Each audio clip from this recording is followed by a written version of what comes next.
欢迎来到明星新闻 MKN Star News 频道，请订阅频道，所以大家不要错过当天最热门的新闻。我们今天的时事通讯包括以下内容：被网友吐槽油腻又没文化，杨洋这次的塌房怕是蓄谋已久了。娱乐圈风云变幻，世事难料，或许谁也没有想到，出道16年，被粉丝称为根正苗红的杨洋，竟然因为在我的人间烟火中的表演塌房了。不仅受到了央视的批评，更是遭到了医护行业、警务行业的强烈抵制。这一波的来势汹汹，其实早就有端倪可见。杨洋1991年出生于上海，2007年出道，距今出道已有16年，更是凭借其帅气的外表和所谓的演技红极一时，目前是坐拥千万粉丝的一线当红男星。出道以来，杨洋一直都是行走在一线行内，更是获得了网上粉丝们的多数好评。但最近出演的《我的人间烟火》则引发了网友们不一样关注。在剧中，杨洋饰演的宋焰过于端着姿态，被网友们亲切地称为端王。剧中时不时的抛媚眼，展现下颚线，让网友直呼太油腻，走的估计是之前张翰的霸道总路线吧。让人比较意外的是，虽然该剧打的标签是消防剧，但在剧中却随处可见的充斥着对消防行业的抹黑和不尊重。比如剧中宋焰在叫女主使用灭火器时，将灭火器胡乱喷射，以此来营造两人暧昧的气氛。根据这一举动，潮州消防官方进行点名修正，称灭火器不是玩具。面对官方善意的纠正，杨洋的部分粉丝认为偶像受到了批评，于是纷纷跑到潮州消防的官方微博下辱骂网暴。此举动一出，迅速引起了各大网友以及消防行业的强烈不满，网友们更是纷纷抵制该剧对消防行业的恶意抹黑。随后，不少网友要求杨洋及其粉丝向潮州消防致歉，但并未得到官方回应。看到杨洋的张牙舞爪，我们再看看男2号魏大勋，不得不为其精湛的演技而连连称赞。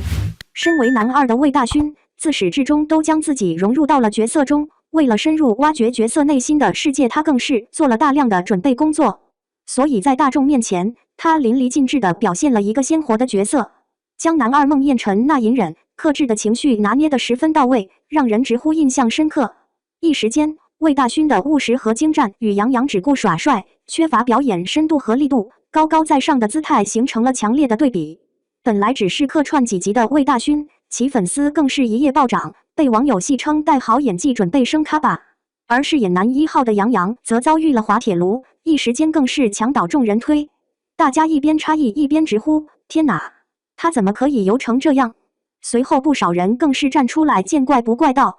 他终于游出圈了。随着不断深挖，大家忽然觉得我的人间烟火或许只是导火索罢了。说到底，杨洋的油腻也非突然发生，之所以能在2023年的夏天让人大开眼界，实际上不过是量变逐渐积累到质变的结果而已。面对他那些自恋的镜头、浅薄的言语，再配上那张确实不算难看的脸，真是让人又好气又好笑。只不过气完笑完只会觉得空有一副好皮囊，肚子内不过是草包一个。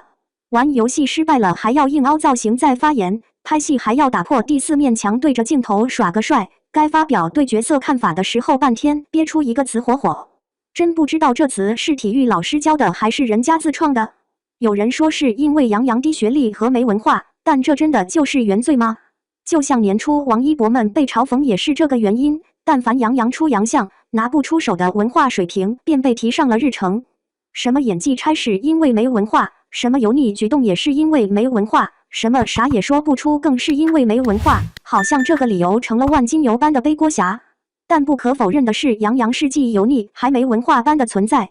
先来看看杨洋老师是如何将油腻进行到底的。将油腻进行到底之自恋，动不动就挑眉、眨眼、歪嘴笑、咬嘴唇，随便叼点儿啥，或许成了人家自恋5件套。每一个动作的背后就只传达一个意思，说是不是已经被歌迷死了？将油腻进行到底之用力，油腻之精髓就在一个用力，而且还是那种刻意而为之的用力过猛。每一次的摆拍都要精心设计，每一次对视更要绝对投入，恨不得一个眼神就能释放出上百万伏电流来展现自己那该死的魅力。将油腻进行到底之文盲，一个人太自恋的结果就是对于这个世界上除自己以外的任何事都不在意，更懒得去理解和学习。记得杨老师在参加某个推荐读书活动时，A 推荐了4大名著读物，B 推荐了东野圭吾小说，轮到他的时候，直接推进了自己的写真书自在欲望。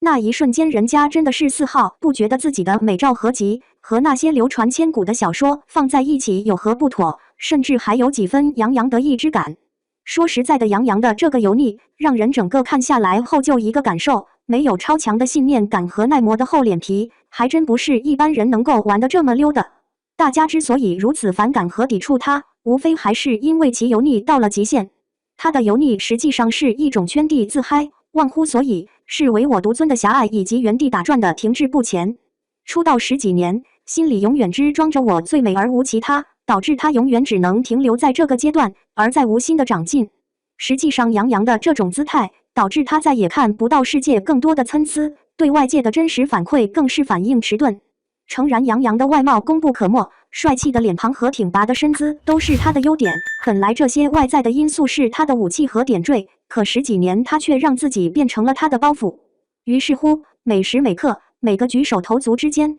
杨老师都要服务于自己的偶像包袱，无疑这使他的表演效果和共情能力退居一线，让自己无可救药地沉浸于其中。说到底，随着年龄的不断增长，杨洋真正突破自我成长学习的却少之又少，所以他只能不断地靠刷帅去增加自己的魅力，全然不知自己力度之大，让自己成了名副其实的油王。说实在的，他这种保持油腻、甘于油腻的状态，无疑是一种人生路上的偷懒，而偷懒的人一定都没什么好结果。最近网上流传一个说法，杨洋演了一部剧，火了9个男明星。这9个明星里，不得不说魏大勋才是那个第一个火爆出圈的人，人设讨喜不说，关键是人家那演技真的绝子，果然演技才是男人最好的医美。话说杨洋现在可能主打的就是一个把配角送上神坛吧。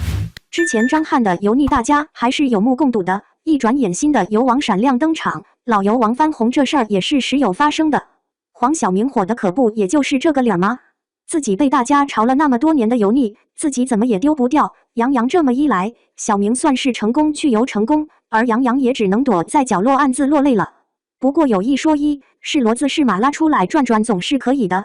就像人家黄教主曾经油腻到被全网追着喷，但人家最后也没有选择临阵逃脱、自我麻痹，而是痛定思痛的低下霸总的头颅，诚恳真挚的接纳大家的评价。不仅在他姐系列综艺里毕恭毕敬的当绿叶，还在非霸总角色里老老实实的当演员。你猜最后怎么着？这人不仅清爽了，口碑也回来了，甚至连离婚也被10成老好人形象获得大家的同情分。其实有的时候自己褪去滤镜，勇敢地扯下遮羞布，让自己坦然地接受一切，或许就真真切切地接地气了。当一个人不再漂浮着，而是稳当谦虚地匍匐前进，大家自然也会由衷地接纳你。大众其实有时候很健忘，不怕你前后矛盾表里不一，就怕你一成不变还自吹自擂洋洋得意。不过目前来看，被冷风呛到的杨洋依然选择待在原地，竖起铠甲，假装粉红色城堡的绚烂从未被打扰。在铠甲和油腻子连成一片之前，不知他会不会改变主意呢？让我们一起拭目以待吧。感谢您观看视频，请订阅我们的频道以支持我们。